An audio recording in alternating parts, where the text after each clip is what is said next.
밤사이 미국 증시에서 가장 핫했던 종목들 살펴보는 시간, 트렌딩 나우 지금 바로 시작합니다. 먼저 밤밤에 가장 활발하게 거래됐던 종목들 확인해 보도록 하겠습니다. 네, 어고, 소파이, 애플인데요. 먼저 애플은 요즘 분위기 나쁘지 않은 종목입니다. 신제품 출시로 주목받고 있는 기업이고요. 소파이는 CNBC의 Most Active, 가장 활발하게 거래된 종목 탑5 안에 들어서 가져와 봤습니다. 어고의 경우에는 엄청난 거래량을 보였고요. 오늘 54%나 상승했습니다. 상승폭이 잘못 나왔네요. 네, 이 종목들이 간밤에 가장 활발하게 거래됐던 이유들이 궁금해지는데요. 김태수 미국 세무사님 연결해서 여쭤보도록 하겠습니다. 세무사님, 안녕하세요. 네, 안녕하세요. 네, 세무사님, 간밤에 이 세 가지 종목들이 가장 활발하게 거래됐던 이유가 궁금합니다. 네, 애플부터 보면은 애플은 이제 어제 장 끝나고 나가지고 장 외에서 가장 핫한 이슈를 보였던 종목이기도 합니다. 장 끝나고 나서 크레딧 스위스에서 이제 애플을 중립에서 비중 확대로 이제 의견을 상향 조정을 했어요. 그러면서 주가 목표치를 갖다가 201달러로 200달러를 넘어서는 그런 목표치를 발표를 했습니다. 그래서 지금 보면 시장에서는 뭐 15% 이상 이렇게 상승할 수 있는 여력이 있는 그런 상황이고 그 크레딧 스위스에서 이제 했던 얘기가 시장의 서비스 산업이 굉장히 크게 성장하고 있다. 그리고 고객들이 뭐 그렇게 이탈하는 모습 보이고 있지 않다. 이렇게 해서 이제 그런 어떤 그 상향 조정하는 그런 모습이 있었습니다. 그러면서 이제 지난밤에 나왔던 게 애플 신제품 출시하는데 그게 이제 시장에서 예상하기는 9월 6일에서부터 13일 사이에 언젠가 할 것이다. 이제 이 얘기를 했어요. 이제 지난번에 삼성이 먼저 발표하고 나서 그날부터 해가지고 계속 얘기가 나왔습니다. 근데 지난 밤에 이게 애플의 공식적인 발표는 아니에요. 하지만 시장에서는 9월 7일 날 발표를 할 거다, 출시를 할 거다. 이제 뭐 아이폰 14부터 해서 뭐 맥이라든가 저가형 아이패드라든가 그리고 애플 워치라든가 이런 것들을 발표할 거다. 이런 얘기가 나오면서 시장에서 애플이 상승하는 모습을 보였습니다. 거기에다 또 일부 소매점 직원들이 9월 16일 날 신제품 출시를 준비해라 이런 지시를 받았다. 이제 이런 얘기까지 나오면서 시장에서는 상당히 주목받는 그런 모습이었습니다.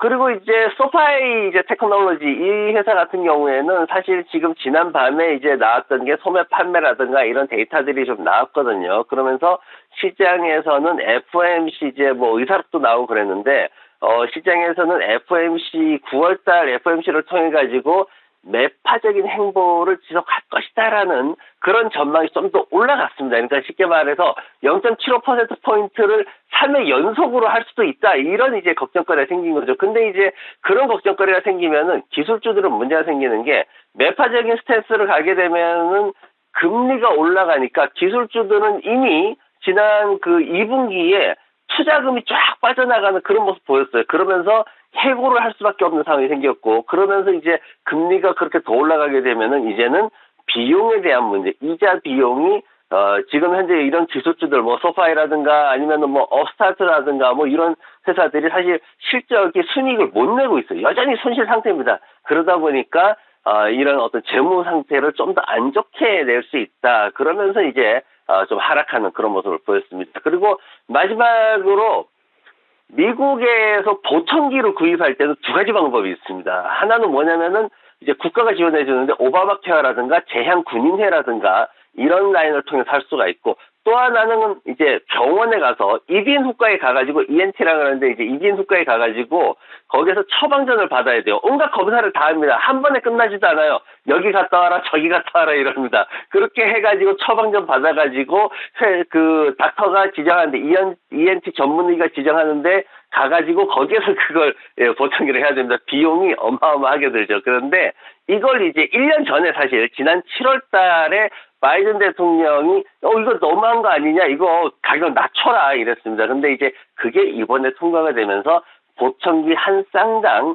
2,800달러를 절약할 수가 있습니다. 해당되는 사람들이 한 3,800만 명 정도가 됩니다. 그러다 보니까 이어고 같은 경우에도 이제 이런 보청기 만드는 회사다 보니까 54%나 급등하는 그런 모습을 보였습니다. 네, 애플, 소파이, 어고 이 세 가지 종목들 말씀해 주셨는데요. 이 중에서 접근해 볼 만한 혹은 주목해 볼 만한 종목이 있을까요? 네, 제가 애플에 관련해가지고 조금 이렇게 차트를 준비를 해봤습니다. 뭐냐면은 반도체 산업 지원법이라는 걸 가지고 최근에 이제 반도체주들이 움직이고 또 애플도 올라가고 이런 모습 보였는데 그걸 이제 제가 인디 반도체 저희가 이제 7월 말에 추천을 해드렸던 인디 반도체가 있죠. 중소형주들 쪽에서 상당히 좋게 먼저 이제 상승이 나올 것이다라고 말씀드리면서 추천을 드렸는데 그리고 이제 애플 주가가 올랐고 25% 정도 올랐죠. 근데 인디 반도체는 한 40% 오르는 동안에 25% 오른 거고 QQQ S&P 500 ETF입니다. ETF 지난 6월달 7월 초에 가지고 한국 시장에서 기관들이 ETF로 가야 됩니다. 막 이러면서 뭐 리스크를 방어해야 됩니다. 이러면서 ETF 추천했죠. 근데 ETF 16% 올랐어요. 이 얘기를 우리가 좀 돌아봐야 됩니다. 왜냐면은 시장에서 어떤 ETF로 투자한다는 거에 있어가지고 제가 이제 다른 차트를 하나 봤는데 애플하고 QQQ를 이제 비교를 해봤습니다. ETF가 애플보다 굉장히 못한 수익률을 보여주고 있어요. 지난 팬데믹 이후에 지금까지 올라오는 모습들을 봤을 때 리스크 관리가 그럼 잘 됐냐? 리스크 관리도 그다지 좋지 않아요.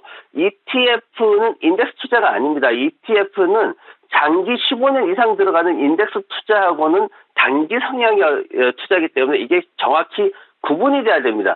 상품의 성격이 ETF라 그래서 그게 ETF처럼 또 동일한 결과를 주지는 않거든요. 그래서 이런 것들 좀 주의를 하셔야 되고 그리고 ETF는 엄밀히 말해서 증권사들, 기관들의 마케팅 상품이지 투자자들 편에 서 있는 그런 착한 상품이 아니거든요. 그래서 뭔가 본인의 인덱스 펀드, 인덱스 투자에 대한 그런 성향이나 이런 것들을 정확히 분리를 해가지고 ETF 쪽으로 투자를 하셔야지 지금처럼 지금 ETF 이런 데 들어가서 자금 묶여있는 분들 많으시거든요. 그래서 그런 실수가 일어나지 않을 것 같아서 오늘 애플하고 ETF하고 제가 좀 비교를 해봤습니다.